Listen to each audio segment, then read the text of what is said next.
Hi everyone. ಇವತ್ತಿನ concept ಏನಂತ ಅಂದರೆ problem of risk and return. Investment ಮ್ಯಾನೇಜ್ಮೆಂಟಲ್ಲಿ ರಿಸ್ಕ್ ಆ್ಯಂಡ್ ರಿಟರ್ನ್ ಅಂತ ಚಾಪ್ಟರ್ ಇದೆ. ಅದರಲ್ಲಿ ಕೆಲವೊಂದು ಪ್ರಾಬ್ಲಮ್ಸನ್ನು ಕೇಳಿದ್ದಾರೆ. ಸೊ ಯಾವ ರೀತಿ ಅಂತ ನೋಡೋಣ. ಇದು calculate the expected return and the standard deviation of return for a stock having the following probability distribution of returns. So ಇಲ್ಲಿ ಏನು ಕ್ಯಾಲ್ಕುಲೇಟ್ ಮಾಡಿದ್ದಾರೆ ಅಂದರೆ ನಾವು expected return and the standard deviation return ಎರಡನ್ನೂ ಕೂಡ ಕ್ಯಾಲ್ಕುಲೇಟ್ ಮಾಡಬೇಕು for A having the stock following probability distributions of returns. So ಇಲ್ಲಿ ಏನು ಕೊಟ್ಟಿದ್ದಾರೆ ಅಂದರೆ ಪ್ರಾಬ್ಲಮಲ್ಲಿ ಪಾಸಿಬಲ್ ರಿಟರ್ನ್ಸ್ ಇನ್ ಪರ್ಸೆಂಟೇಜ್ ಎಷ್ಟು ಅಂತಂದರೆ -25, -10, 0, 15, 20, 30 ಆ್ಯಂಡ್ 35 ಕೊಟ್ಟಿದ್ದಾರೆ. ಆ್ಯಂಡ್ ಪ್ರಾಬಬಿಲಿಟಿ ಆಫ್ ಅಕರೆನ್ಸ್ ಎಷ್ಟಾಗಿದೆ ಅಂತಂದರೆ 0.05 and 0.10 and 0.10, 0.15 and 0.25, 0.20 and 0.15. So ಇದನ್ನು ನಾವು expected return and standard deviation return ಎರಡೂ ಕೂಡ ಕ್ಯಾಲ್ಕುಲೇಟ್ ಮಾಡಬೇಕು. ಯಾವ ರೀತಿ ಅಂತ ಹೇಳ್ತೀನಿ. First solution, calculation of expected return.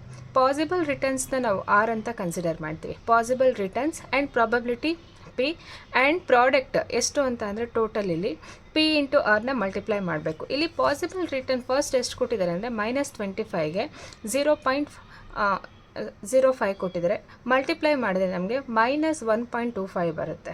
And then ಅದೇ ರೀತಿ -10.0.10 -1.00 ಬರುತ್ತೆ. ದೆನ್ 0 ಇಂದ ಯಾವುದನ್ನೇ ಮಲ್ಟಿಪ್ಲೈ ಮಾಡಿದ್ರೂ ಕೂಡ 0ನೇ ಬರುತ್ತೆ. ದೆನ್ 15 ಇಂಟು 0.15 ಮಾಡಿದ್ರೆ 2.25 ಬರುತ್ತೆ. ಆ್ಯಂಡ್ 20 ಇಂಟು 0.25 ಮಾಡಿದ್ರೆ 5.00 ಆ್ಯಂಡ್ 30 ಇಂಟು 0.20 ಮಾಡಿದ್ರೆ ನಮಗೆ 6.00 ಬರುತ್ತೆ. ಆ್ಯಂಡ್ 35 ಇಂಟು 0.15 ಮಾಡಿದ್ರೆ 5.25 ಬರುತ್ತೆ. ಸೊ ಈ ರೀತಿ ನಾವು ಎಕ್ಸ್ಪೆಕ್ಟೆಡ್ ರಿಟರ್ನ್ನ ಮಲ್ಟಿಪ್ಲೈ ಮಾಡ್ತೀವಿ. ಸೊ ಇಲ್ಲಿ ಟೋಟಲ್ ಮಾಡಿದ್ರೆ ಈ ಪ್ರಾಡಕ್ಟನ್ನು ಟೋಟಲ್ ಮಾಡಿದ್ರೆ ಎಕ್ಸ್ಪೆಕ್ಟೆಡ್ ರಿಟರ್ನ್. ಸೊ ಈ ಪ್ರಾಡಕ್ಟನ್ನು ನಾವು ಆರ್ ಬಾರ್ ಅಂತ ಕರಿತೀವಿ. R bar. ಸೊ ಅದಕ್ಕೆ ಏನು ಫಾರ್ಮುಲಾ ಅಂತಂದರೆ summation R sigma summation P into R is equal to total ಎಷ್ಟು ಅಂತಂದರೆ ಇದನ್ನು ಟೋಟಲ್ ಮಾಡಿದ್ರೆ ನಮ್ಗೆ ಎಷ್ಟು ಬರುತ್ತೆ ಅಂದರೆ -1.25 -1.00 ಆ್ಯಂಡ್ 2.25 5.00 6.00 5.25 ಟೋಟಲ್ ಮಾಡಿದ್ರೆ ನಮಗೆ ಎಕ್ಸ್ಪೆಕ್ಟೆಡ್ ರಿಟರ್ನ್ ಎಷ್ಟು ಬರುತ್ತೆ ಅಂದರೆ 16.25 ಬರುತ್ತೆ. So this is the expected return. So we have expressed in the percentage.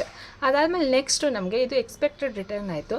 And standard ಡಿವಿಯೇಷನ್ನ ಕ್ಯಾಲ್ಕುಲೇಟ್ ಮಾಡಬೇಕು. Calculation of standard deviation of return ಅಂತ. ಸೊ ಇಲ್ಲಿ ಏನು ಅಂತಂದರೆ possible return same as it is ಅದನ್ನು ಆರ್ ಅಂತ ಕನ್ಸಿಡರ್ ಮಾಡ್ತೀವಿ. And probability of ಅಕರೆನ್ಸ್ನ ಪಿ ಆ್ಯಂಡ್ ಡಿವಿಯೇಷನ್ ಎಷ್ಟಿದೆ ಅಂದರೆ ಆರ್ ಮೈನಸ್ ಆರ್ ಬಾರ್. ಅಂದರೆ ಇಲ್ಲಿ ಪಾಸಿಬಲ್ ರಿಟರ್ನ್ಸಿಂದ ಎಕ್ಸ್ಪೆಕ್ಟೆಡ್ ರಿಟರ್ನ್ಸ್ನ ಲೆಸ್ ಮಾಡಬೇಕು. ಆರ್ ಬಾರ್ ಅಂತಂದರೆ ಇಲ್ಲಿ ಎಷ್ಟು ಅಂತಂದರೆ 16.25%. Then deviation squared. ಸೊ ಇದನ್ನು ಸ್ಕ್ವಯರ್ಡ್ ಮಾಡಬೇಕು, ಮಲ್ಟಿಪ್ಲೈ ಮಾಡ್ತಾ ಹೋಗ್ತೀವಿ. ಅದಾದಮೇಲೆ ನೆಕ್ಸ್ಟ್ ಪ್ರಾಡಕ್ಟ್ ಅಂತಂದರೆ R minus R bar square into P. So ಇದು ಯಾವ ರೀತಿ ಕ್ಯಾಲ್ಕುಲೇಟ್ ಮಾಡೋದು ಅಂತ ನೋಡೋಣ. First possible returns as it is ಏನಿದೆಯೋ ಆ್ಯಂಡ್ ಪ್ರಾಬಬಿಲಿಟಿ ಏನಿದೆಯೋ ಬರ್ಕೊಳ್ಳೋಣ. -25 -10 0 15 20 30 ಆ್ಯಂಡ್ 35. ಆ್ಯಂಡ್ ಪ್ರಾಬಬಿಲಿಟಿ ಎಷ್ಟಿದೆ ಅಂತಂದರೆ 0.05 0.10 0.10 ಸೊ 0.15 0.25 ಆ್ಯಂಡ್ 0.20 ಆ್ಯಂಡ್ 0.15. ಸೊ ಇಲ್ಲಿ ಆರ್ ಬಾರ್ ಅಂತಂದರೆ ಎಷ್ಟು ಅಂತ ನೋಡೋಣ.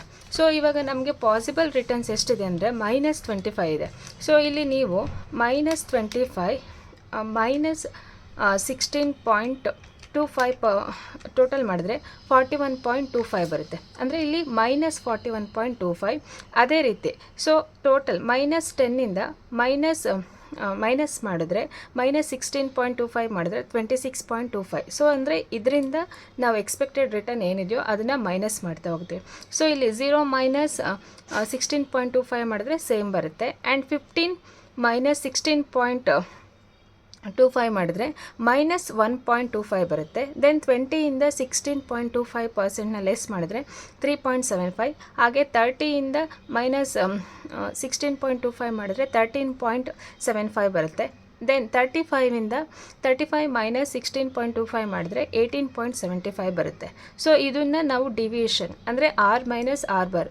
ಸೊ ಈ ಪಾಸಿಬಲ್ ರಿಟರ್ನಿಂದ ಎಕ್ಸ್ಪೆಕ್ಟೆಡ್ ರಿಟರ್ನ್ನ ಲೆಸ್ ಮಾಡಿದ್ರೆ ಏನು ಸಿಗುತ್ತೆ ಅದನ್ನು ಡಿವಿಯೇಷನ್ ಅಂತ ಕನ್ಸಿಡರ್ ಮಾಡ್ತೀವಿ.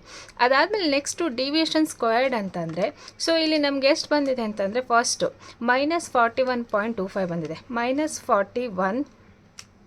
ಸೊ ಇಯರ್ -41.25 ಇಂಟು ಸ್ಕ್ವೇರ್ಡ್ ಮಾಡಬೇಕು. ಸೊ ಅಗೇನ್ -41.25 ಮಾಡಿದರೆ ನಮ್ಗೆ ಎಷ್ಟು ಬರುತ್ತೆ ಅಂತ ಅಂದರೆ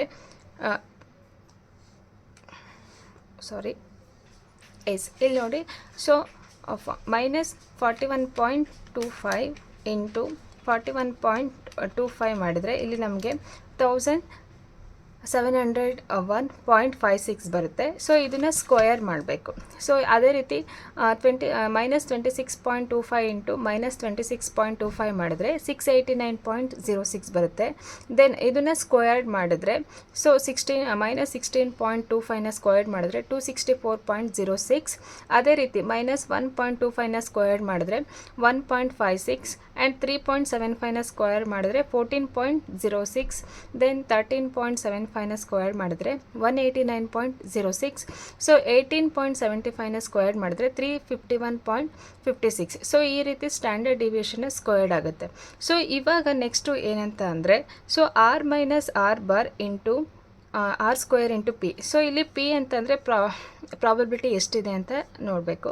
0.05 ಜೊತೆಗೆ ನಾವು ಈ ಡಿವಿಯೇಷನ್ ಸ್ಕ್ವೇರ್ಡ್ನ ಮಲ್ಟಿಪ್ಲೈ ಮಾಡಬೇಕು. ಏನಂತಂದರೆ 1705 ಅಂದರೆ 1705.56 ಇಂಟು